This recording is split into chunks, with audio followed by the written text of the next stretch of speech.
Hi guys, Goose here. We're going to be looking at what Eric Clapton thought about Stevie Ray Vaughan's guitar playing and also how he felt after he died.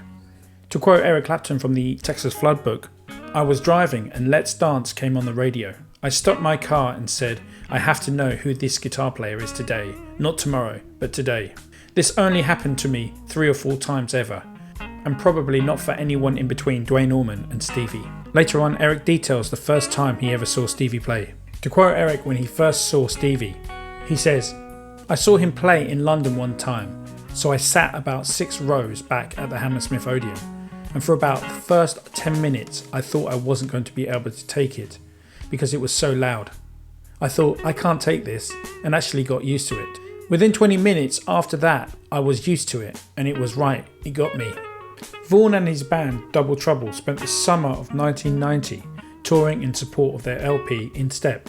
So this was Stevie's first album since recovering from his drug and alcohol addiction. And in fact, the title of that album, In Step, refers to the 12-step recovery process that Vaughan learned in treatment. The tour began in theatres where Vaughan and Double Trouble headlined, but it eventually moved to large arenas where they shared the bill with the likes of Jeff Beck and Joe Cocker. For the final show at Alpine Valley, they were opening up for Eric in front of 40,000 fans. And at the end of Eric's set, Vaughan returned to the stage alongside buddy guy Robert Cray and his brother Jimmy Vaughan for a 16-minute jam on Robert Johnson's Sweet Home Chicago. This was to be the final performance of Stevie's life. Clapton said of it in '93, "There was nothing missing, there was no room for improvement." Eric said of watching Stevie at that last concert performance, "When we were in Alpine Valley, I had to put up a bit of resistance in order to keep my own kind of self-esteem up, because I wouldn't be able to go on otherwise. I'm not joking.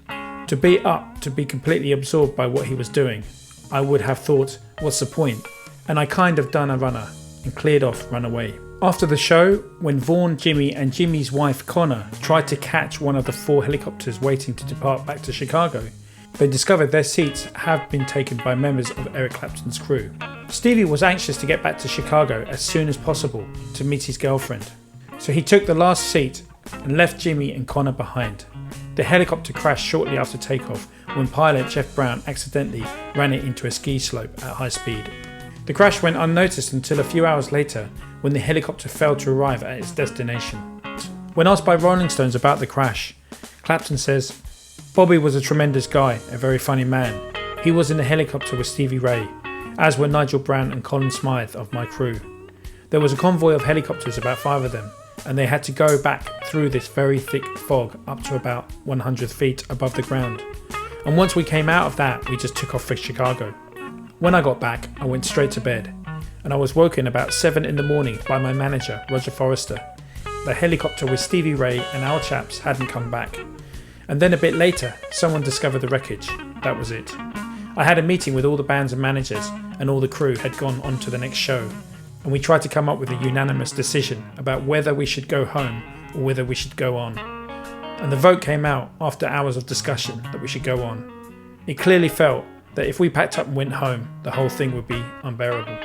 So we went on. I think it was St. Louis or somewhere in the Midwest, and we were almost in shock.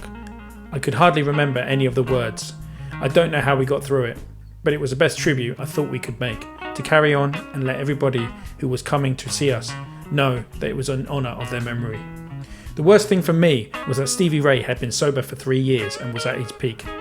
When he played that night, he had all of us standing there with our jaws dropped. I mean, Robert Cray, Jimmy Vaughan and Buddy Guy, we were just watching in awe. There was no one better than him on the planet. Really unbelievable.